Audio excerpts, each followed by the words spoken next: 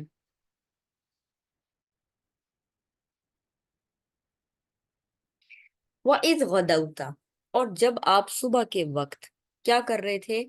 مورچوں پر متعین کر رہے تھے، تو بوی المؤمنین مقاعد للقتال، یعنی ان کو قتال کی جگہ پر یا جنگ کی جگہ پر آپ مسلمانوں کو سیٹ کر رہے تھے کہ تم لوگوں نے ادھر کھڑے ہونا ہے، تم لوگوں نے ادھر کھڑے ہونا ہے، تم لوگوں نے ایسا کرنا ہے، یعنی ان کو انسٹرکشنز دے رہے تھے۔ واللہ سمیع علیم، اللہ سبحانہ تعالیٰ سب کچھ سننے والا اور سب کچھ جاننے والا تھا۔ یہ وہ آیت ہے، اذ ہمت طائفتان منکم، جب تم میں سے دو جماعتیں ارادہ کر چکی تھیں۔ ہم، ارادہ، یہ وہ پکا والا ارادہ نہیں ہے۔ آپ کو یاد ہے میں نے آپ کو بتایا تھا 5 اقسام، یعنی انسان کے دل میں جو خیالات آتے ہیں نا ان کی 5 اقسام ہے۔ تو اس میں نا جو ہم میں نا، یہ اوپر جو ٹاپ والا ہے نا اس میں آتا ہے ہم، ارادہ، یعنی بس کوئی چیز آتی ہے اور آپ کے دل میں آتی ہے تھوڑی دیر کے لیے، اور پھر آپ اس کو اوور کم کر لیتے ہیں اور پھر وہ گزر جاتی ہے۔ یعنی آپ اس کے اوپر اسی کیفیت میں کچھ زیادہ دیر نہیں گزارتے۔ تو اللہ سبحانہ تعالیٰ کہتے ہیں جب دو جماعتوں کے اندر یہ فیلنگ آنا شروع ہوئی، ان تفشلا، کہ وہ ہمت ہار جائیں، واللہ ولیہما، اللہ سبحانہ تعالیٰ ان دونوں کا مددگار تھا۔ کیوں؟ کیونکہ انہوں نے اپنی فیلنگ کو اوور کم کر لیا تھا، انہوں نے صبر اور برداشت کو پکڑ لیا تھا، انہوں نے کہا نہیں جو بھی ہے ہمیں آگے جانا ہے۔ تو جب انہوں نے اس چیز کا فیصلہ کیا تو اللہ بھی ان کا مددگار بن گیا۔ اللہ سبحانہ تعالیٰ نے ان کی شان میں یہ چیز اتاری، واللہ ولیہما، اللہ سبحانہ تعالیٰ ان دونوں کا مددگار تھا۔ کون سے دونوں؟ بنو سلمہ کی جماعت اور بنو حارثہ کی۔ بنو سلمہ کا جو تعلق ہے وہ قبیلہ خزرج سے تھا، اور بنو حارثہ کا تعلق قبیلہ اوس سے تھا۔ ٹھیک ہے، اوس اور خزرج یہ دو تھے، اور یہ دائیں اور بائیں فوجی دستے تھے۔ ٹھیک ہے، رائٹ اور لیفٹ سائڈ کے فوجی دستے تھے۔ وَلَقَدْ نَصَرَكُمُ اللَّهُ بِبَدْرٍ، اور بلا شبہ یقیناً اللہ سبحانہ تعالیٰ نے بدر میں بھی تو تمہاری مدد کی تھی، یعنی اللہ سبحانہ تعالیٰ بدر میں بھی تمہاری مدد کر چکا ہے۔ وَأَنْتُمْ أَذِلَّةٌ، حالانکہ تم اس وقت زیادہ کمزور تھے، اس وقت تو تمہاری حالت زیادہ بری تھی۔ اگر تم نے نمبرز ہی کو دیکھنا ہے تو اس وقت تو تم 313 تھے، تو اس وقت تو تم زیادہ تھوڑے تھے، اب تو پھر تم 1000 کے قریب پہنچے، اور وہ 300 لوگوں کو لے کے چلا بھی گیا تو تب بھی سٹل تم لوگ 700 کے قریب ہو۔ فَاتَّقُوا اللَّهَ، تو اللہ سے ڈرو، لَعَلَّكُمْ تَشْكُرُونَ، تاکہ تم شکر ادا کرو۔ تو اللہ سبحانہ تعالیٰ ان کو ترغیب دلا رہے ہیں کہ اصل میں تمہارے وہاں جانے سے تم یہ سمجھ لے ہو کہ میری نمبر، میری تعداد زیادہ ہوگی تو ہم جیتیں گے، تو ایسی بات نہیں ہے۔